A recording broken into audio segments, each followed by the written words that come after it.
Bonjour à tous. Aujourd'hui, je vais vous parler du VIH. Comme vous le savez sûrement, avec la généralisation des traitements, le VIH est devenu une infection chronique avec laquelle on peut vivre longtemps et en relative bonne santé. Rien à voir donc avec les cris d'alarme qu'on poussait il y a 15 ans. Ces malades reviennent, qu'on finit par toutes les mettre au cimetière. Donc aujourd'hui, tout va bien ? Eh bien, c'est ce qu'on a tendance à croire, mais pas forcément ce qu'on voit sur nos terrains d'intervention. HIV patients are still dying to a big extent, like before the introduction of ARVs. Alors oui, on a fait d'énormes progrès dans la prise en charge du VIH.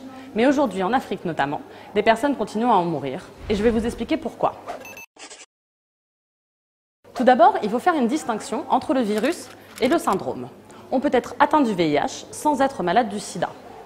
Si vous êtes dépisté, si vous avez un traitement, si vous avez un suivi médical régulier, vous ne pourrez pas vous débarrasser de l'infection, mais vous pourrez vivre avec sans tomber malade.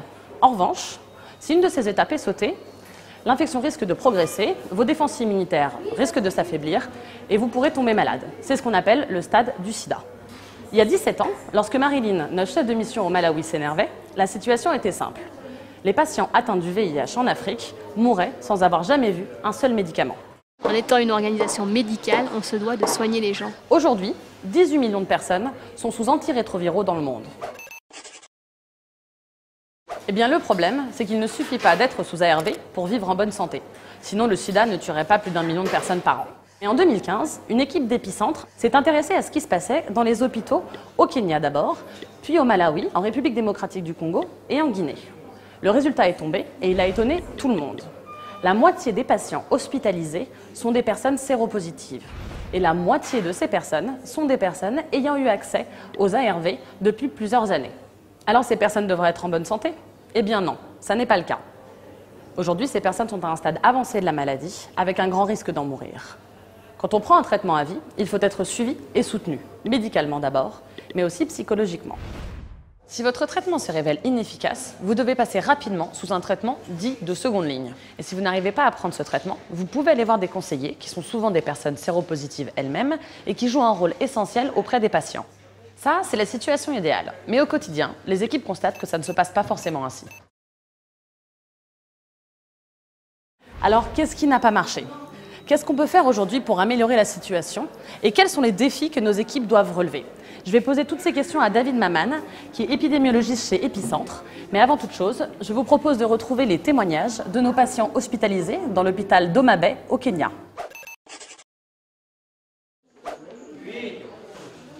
No kaka noriemba e ot nokodwa nena nadonjo e ot nochung' e dhoot. Koro onge kaka nanya donjo e ot mondo akaw yath, atemo minore mondo adonji, obaya gi kite. Aduogo to ayudo be komera, aduogo e ot, to yedhe kaka achako akaw. Mana asebedo ng'at moro ma ok nyal, naonge ngufu to. Yani kodwa nodhi to luoro moro biro ni ng'ane dhi nena. Koro sironyo donjo ne chunye modhi ma gini donje dende monyosre.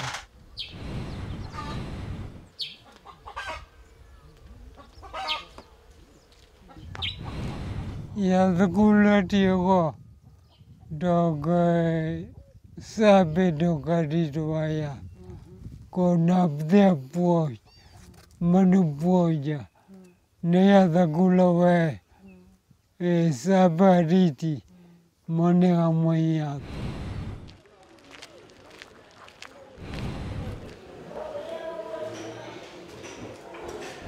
Pok aweyo nyaka sani. And the same onding'ni marama kabisa. Yath chero nong'iso ni en imuonyo for your life. Rambi kaka time otamo. Bonjour David, alors toi tu fais partie de l'équipe qui a mené l'étude sur le VIH avancé. Alors dis-nous, pourquoi aujourd'hui les gens continuent à tomber malades ? On a énormément de mal à changer les lignes de traitement quand les patients deviennent résistants.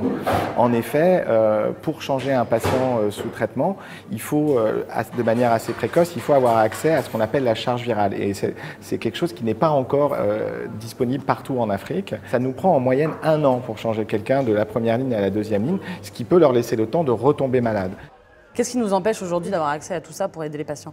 Ce qu'on pourrait faire pour pouvoir limiter ce problème de résistance, ce serait de mettre en place des traitements avec ce qu'on appelle des barrières génétiques de résistance plus élevées, c'est-à-dire des médicaments pour lesquels le virus sera moins enclin à développer des résistances. Ça, c'est une première barrière. La deuxième, c'est que nous n'avons pas accès aux tests de résistance en Afrique, quoi. Et du coup, aujourd'hui, nos équipes travaillent sur des études pour améliorer tout ça? C'est bien ça? Au Zimbabwe, on va tester des nouvelles premières lignes qui sont beaucoup plus robustes. On va travailler aussi sur des études de résistance au Congo, en République démocratique du Congo et au Kenya pour mesurer les résistances chez ces patients hospitalisés. Et on espère au Malawi l'année prochaine pouvoir essayer des nouveaux protocoles pour pouvoir démarrer les patients beaucoup plus rapidement sous deuxième ligne. Merci David et merci à vous de nous avoir suivis. N'hésitez pas à partager ce contenu sur les réseaux sociaux.